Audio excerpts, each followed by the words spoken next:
Southwest Airlines is kinda like a super friendly cult that's been in isolation for 30 years. When you make contact, you always know what you're gonna get, and at the same time, sometimes you have no idea. Cryptic intro, check. Welcome to Puerto Vallarta. We're passing through the Old Town heading to the airport. Today's video is a bit unlike any other that I've made before. I've never put 3 flights in one video. I've never bought a ticket just hours before flying.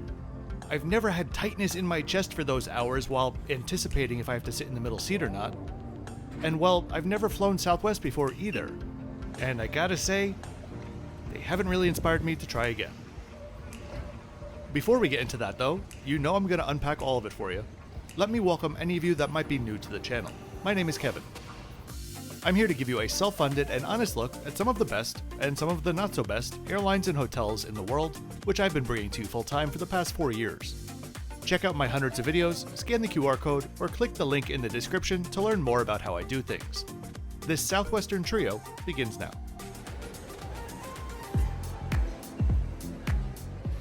It would appear that airlines cannot be fueled solely by hearts and same-day changes. That was the other option for my intro.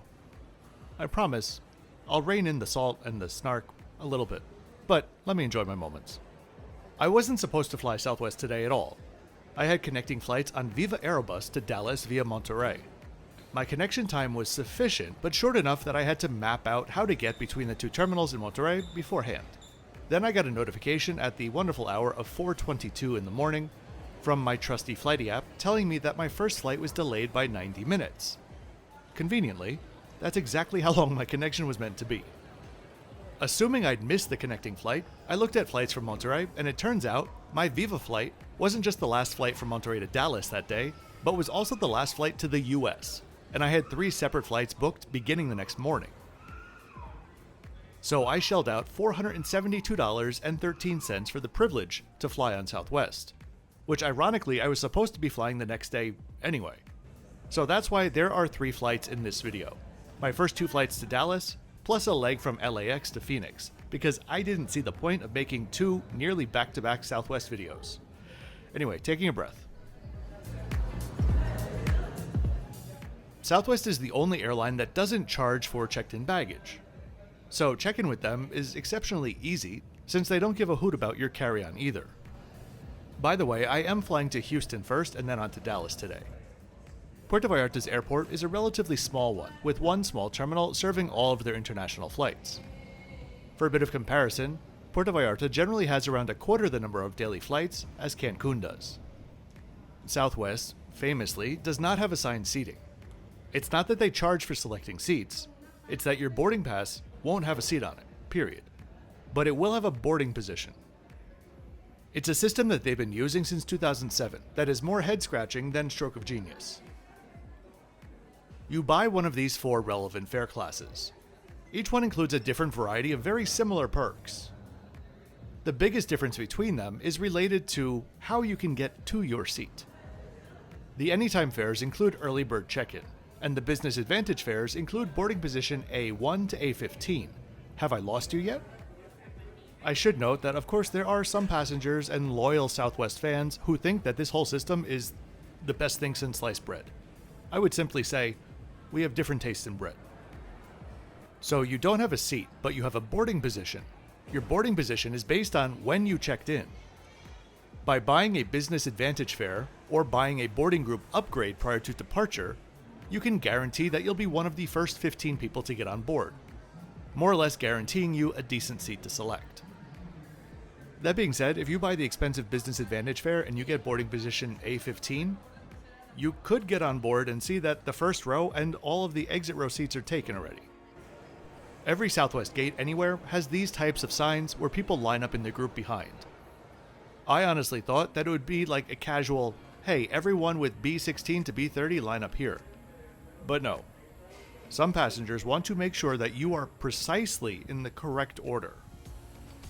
If you buy the Anytime fare with early bird check-in, that means that when check-in opens, at that very moment, all early bird check-in people will automatically be checked in, and they will all be secured a boarding slot that is after A15, but before any of the cheap fare peoples.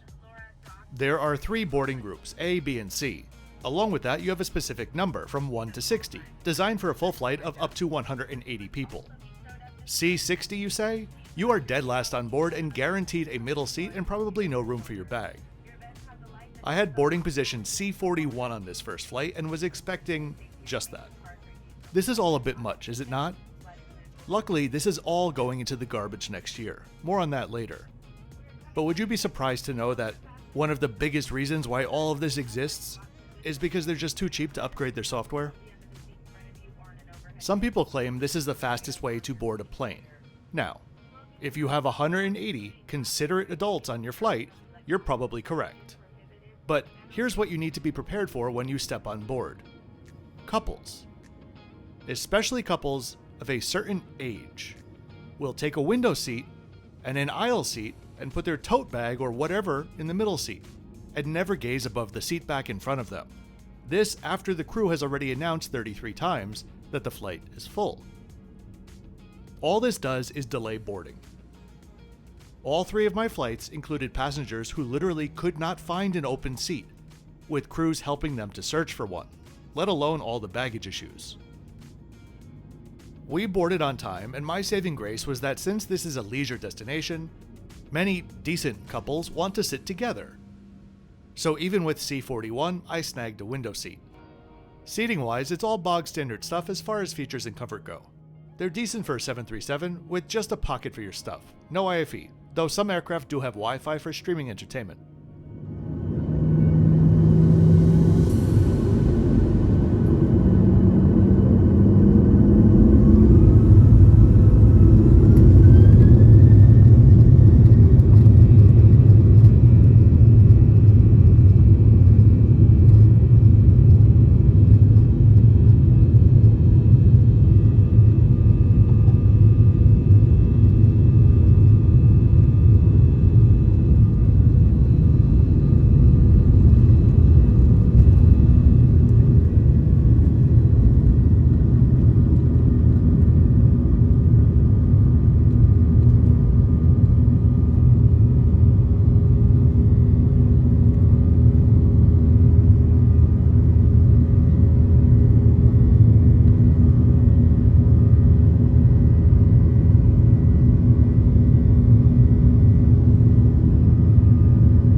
Southwest is the 4th largest airline in the States, with anywhere between 2,500 and 4,000 flights per day, making it around the 5th most active in the world.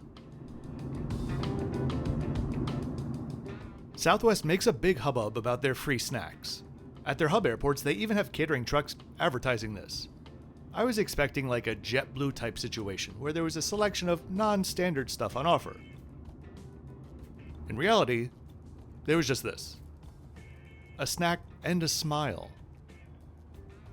There was also a drink service. Interesting that Southwest doesn't use carts at all.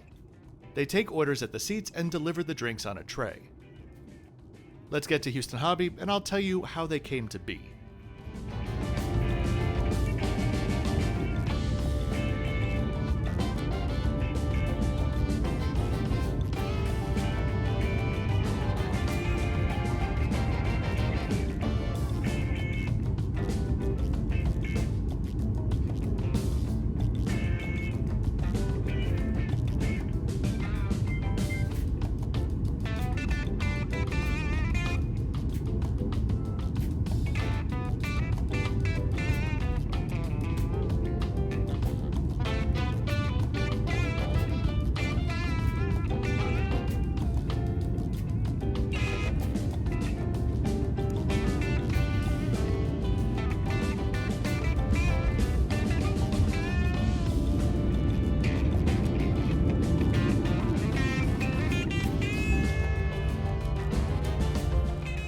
First up, I had no idea that Houston Hobby, or for that matter, Dallas Love Field as well, were legit decent-sized airports. With Southwest as nearly the only operator out of both of them, I was just expecting a pretty small operation going on. If you're enjoying the video and would like to support the channel, there are many ways that you can do so. A quick like on the video and subscribe helps the videos with the algorithms. You could join my YouTube channel memberships to get early access to some videos and access to all of my community posts. Or you could check out my Patreon where I post the most and can help you with any travel related questions. Whatever you do, thanks for doing it. Southwest was founded as Air Southwest in 1967, becoming Southwest Airlines in 1971. Initially, they only flew within Texas, which allowed them to skirt some federal regulations and led to them undercutting the competition. At one point, the likes of Braniff and Continental sued them for just that. In the decades that followed, they amassed a loyal fan base, and they expanded in the contiguous US, but didn't do much more. They followed the rolling hub point-to-point flying model, which served them well for years. They were profitable for 47 consecutive years, in fact, until 2020.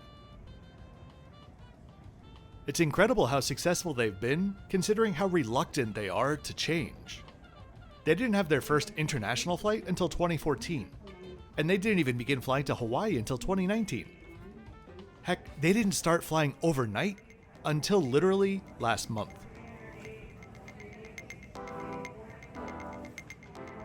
Another long-time policy that they have is the ability to change your flight until 10 minutes before you take off, for free.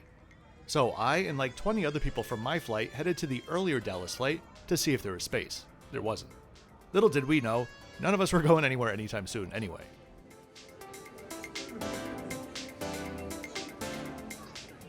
We ended up boarding around 2 hours late due to weather that was passing through Dallas. When I booked these flights, I had the option to get one of those coveted A1 through A15 boarding positions for a surcharge only on this flight, which I bought just to see how it would work.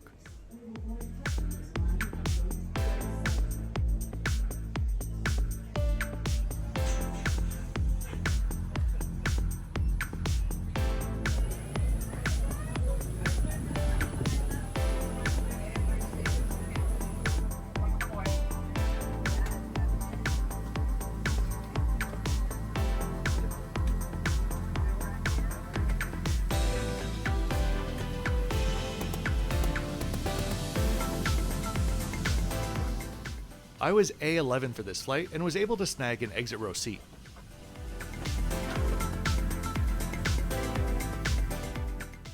An ever so slightly newer version of the previous seat here.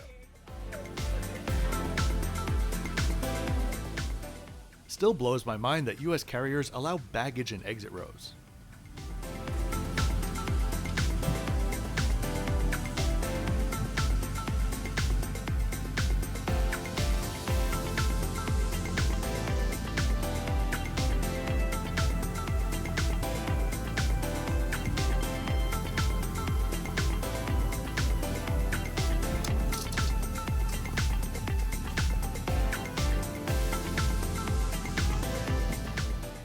Just by chance, we ended up having the same crew for this flight, but we didn't see much of them.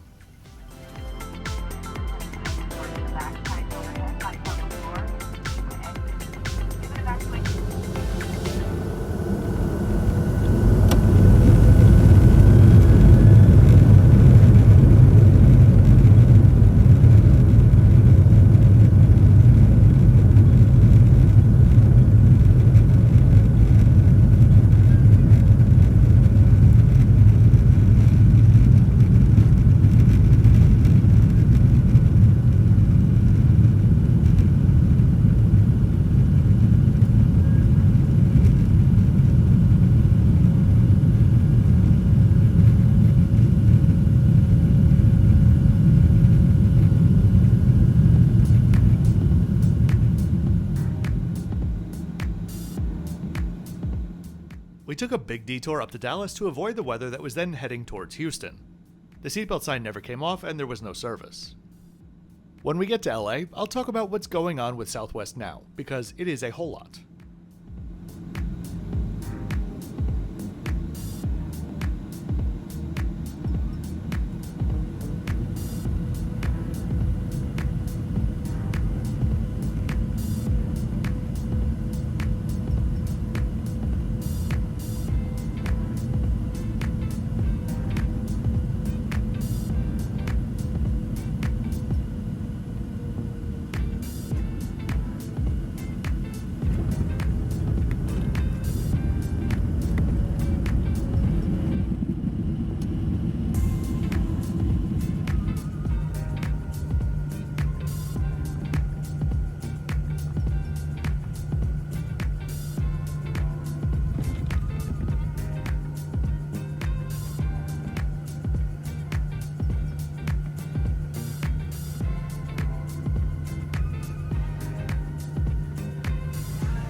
through the magic of YouTube, welcome to LAX, Terminal 1 to be specific, the home of Southwest. For this flight, which was planned well in advance, I booked the anytime fare, which included early bird check-in, and I had a respectable A41 position. At least that guaranteed a window seat. When I went to the kiosk to get my boarding pass, I was showed an upgrade for the A1 to A15 position for a ridiculous $114.08.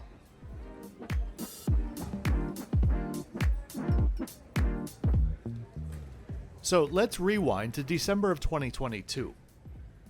Unlike the legacy carriers without a business class product driving profitability from all of this revenge traveling, Southwest was getting by, but not faring nearly as well as pre-COVID. They were flying more passengers and getting around 15% more per fare, but were making a quarter of pre-COVID levels.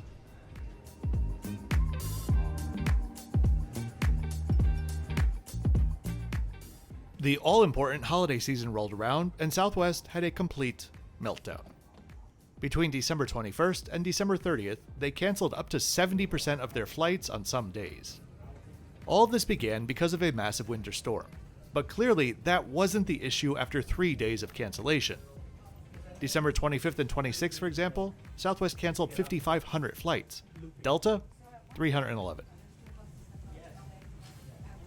It's estimated that these 9 days cost them $1.1 billion. And it all came down to the way that their dated scheduling software was set up.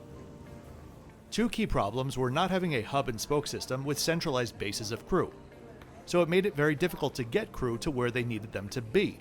But that's assuming that the system itself was working, which it wasn't. There are accounts of crew waiting on hold with crew scheduling for hours, and Southwest themselves admitted that sometimes they just couldn't find crew. So, in addition to finally listing their tickets via sites like Google Flights just last year, they also received a $1.9 billion investment from Elliott Investment Management, an activist investment fund which was and is hellbent on forcing the airline to adapt to the times. Activist investment generally is not something that I'd get behind, but it's clear something had to give here. Last year, they finally announced that they would begin offering premium seats, I'm talking like Economy Plus, with extra legroom and assigned seating in 2026. Additionally, just a few days before writing this script, they announced that they were laying off 15% of their corporate workforce to streamline the operations and bring them in line with other airlines. So, Southwest had a good run, fueling themselves on love and hearts and cuddles and smiles for decades. But if you're in a business as technologically advanced as literally shooting people through the air from city to city, but are unwilling to invest in your own technology, what do you expect to happen?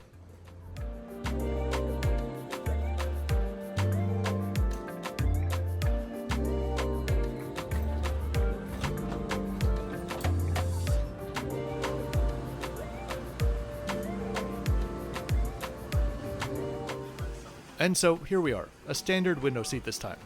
Nearly the exact same experience as my first flight. When we get in the air, I'll give you a look at the buy on board drinks on offer and the in-flight entertainment.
So for food, we're still limited to those snacks and smiles.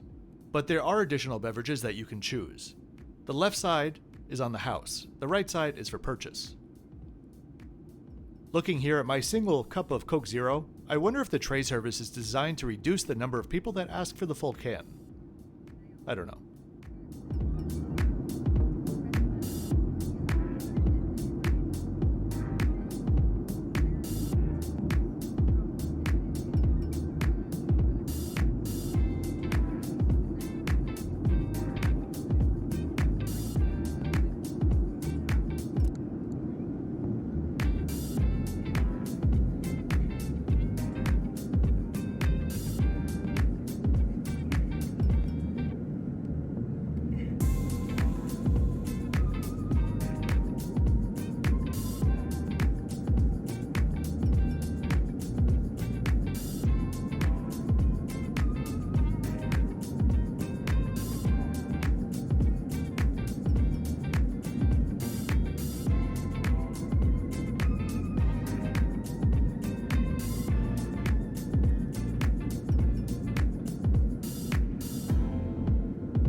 So I hope you enjoyed this odd mishmash of info and in-flight experiences. Trio videos are definitely not something that I'll be doing in the future, but it just felt appropriate today. If you did enjoy it, please be sure to click that like button and subscribe with notifications on so you don't miss out on my twice weekly videos. I'll see you next time with some very controversial opinions about Spirit. As always, thanks for watching until the end.